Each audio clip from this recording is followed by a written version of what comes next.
Good afternoon again, and you are very welcome. Welcome to another edition of Cooking with Curry. And the last dish that I did was the clams, and they were absolutely excellent. And the next dish that I'm going to do is the Chinese salt and pepper soft shell crabs. For those of you not familiar with these, if you ever see it in a Chinese restaurant, soft shell crabs, give them a try, because these are a little hidden secret. What they are is basically crabs that are in the stages of molting. Crabs are like snakes; they shed their skin, and then they shed their skins, they shed their shells, and then they climb out of the old one, grow a new one. But it takes them probably about 3 or 4 days in the salt water for the new shells to harden. So what happens is while they're walking around, their shells are quite soft and they're vulnerable, to being eaten, especially by human beings. So what we do as Asians, what we do is we go and harvest them. We go and find the ones with all the soft shells. We give them a good poke and say, "Oh, that's good. Let's deep fry it and let's eat it." So what we do is a two-stage process for the crabs.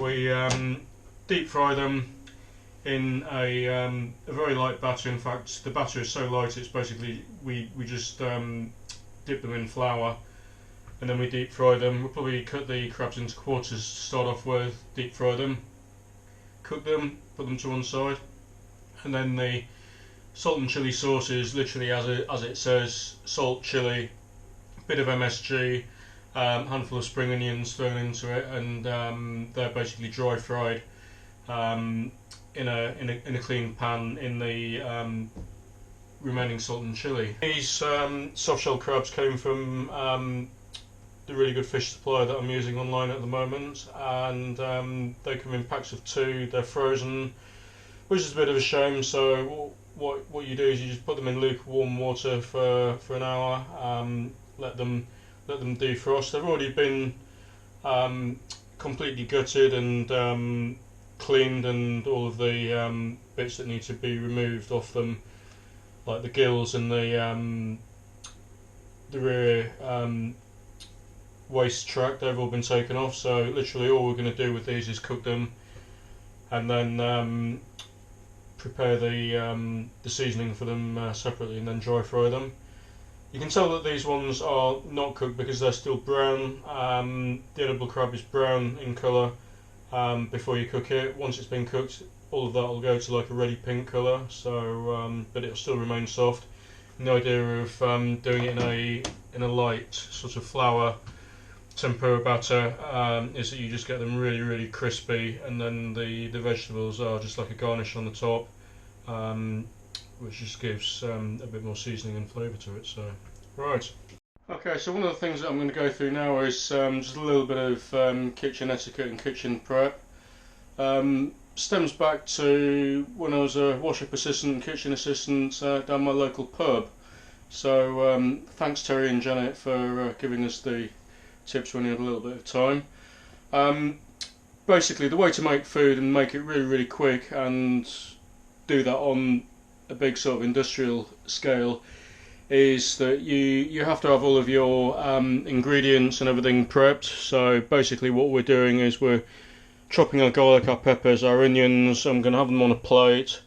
Another little tip here that I do when I'm cooking all the time is I have a bowl basically for waste, so I don't have to keep walking over to the kitchen recycling bin to put the waste in. Okay, so welcome back. What we've done now is we've prepped our vegetables, we've got everything ready, and we've got chili, we've got garlic, spring onions, and again an unhealthy amount of salt and pepper, and these are basically going to be dry fried later on. Or in fact I might do these first, because I don't want to have the crabs sitting when they're going cold. What I want to be able to do is have the sauce ready for the crabs to just fling them in. What I've got set up is I've got 2 pans at the moment. The one that we're going to shallow fry the crabs in, and then the wok to make the sauce. So let's make the sauce then. Okay, for the salt and pepper seasoning, I'm going to go sesame seed, oil all the way because I want that really nutty flavour, just a little bit of it. What I'm going to do is just flash fry these vegetables and salt and pepper in a pan, and then we're just gonna leave it on the back. So once we've done the crab, what we can do is we can just throw those straight in, whole lot in. So let's start cooking these, and we're not going to cook these for that long at all. These really are just literally in for a couple of minutes, and then we're going to just be leaving them to one side. A bit more salt, so after all that is salt and pepper seasoning. Some of you might wonder why or where the salt and pepper seasoning whole idea came from. One of the whole reasons for aromatics, funny enough, you know, really spiced vegetables and flavours, and using basil and chilies for Asian flavours, came from the fact that the meat or the fish traditionally may well have not been the best quality. It might have tasted pretty rancid, or it might have been even slightly off.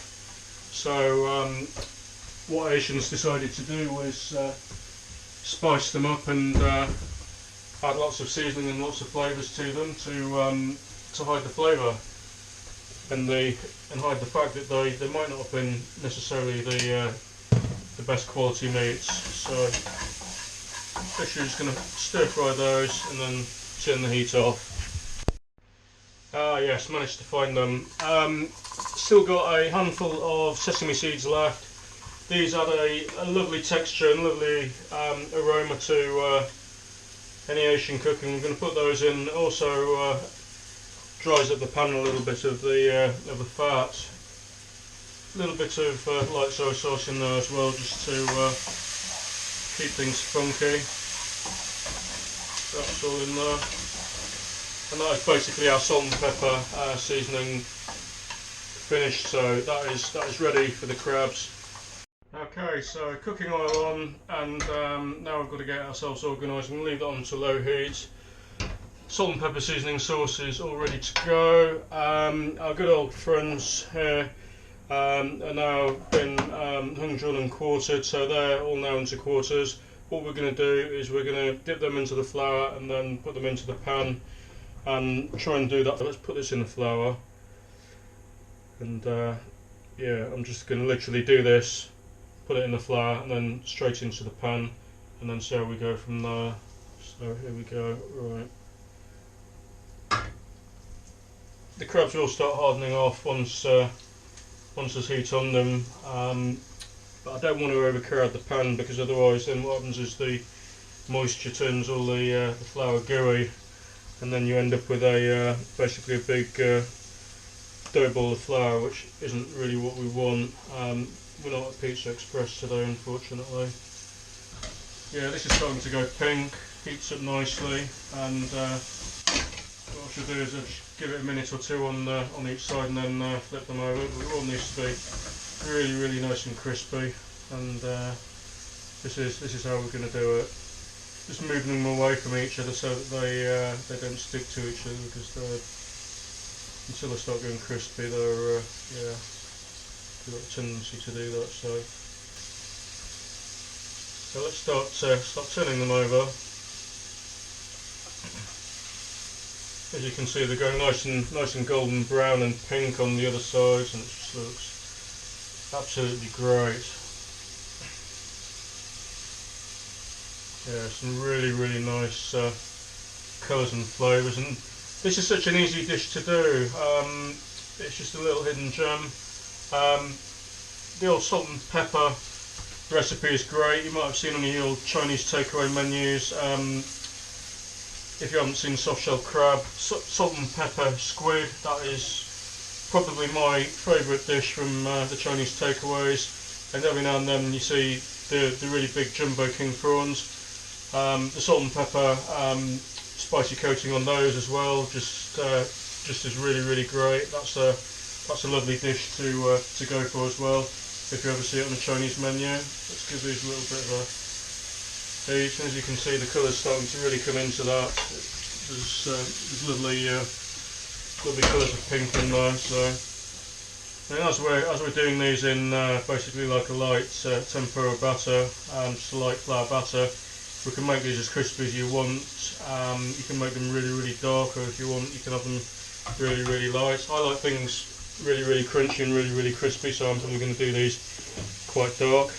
As we're waiting, we might as well start flouring up the other bits, and I'm going to leave them in the flour just to stand, so that literally the minute that we take out the first batch, I can throw in the second batch and start cooking these off, because what I don't want is for the dishes to be or the batches to be stood around on their own for too long. Okay, so that's the first batches of crab, lovely golden brown both sides in the light batter. I'm going to do the second ones in a minute. What I'm doing is I'm just putting these into the spice pan. Okay, so that's the second batch of crabs fried, so we're just going to transfer those over to the seasoning pan, and we're just going to give them basically a stir and a mix around in the seasoning, and yeah, it's going to give us our soft shell crab in salt and pepper. So this pan's just heating up at the moment.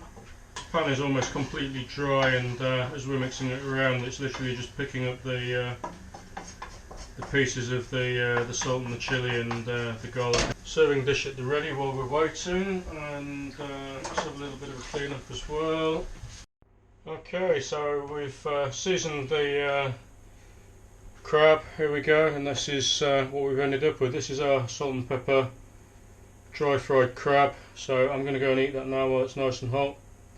All this lovely seasoning. Thank you for watching.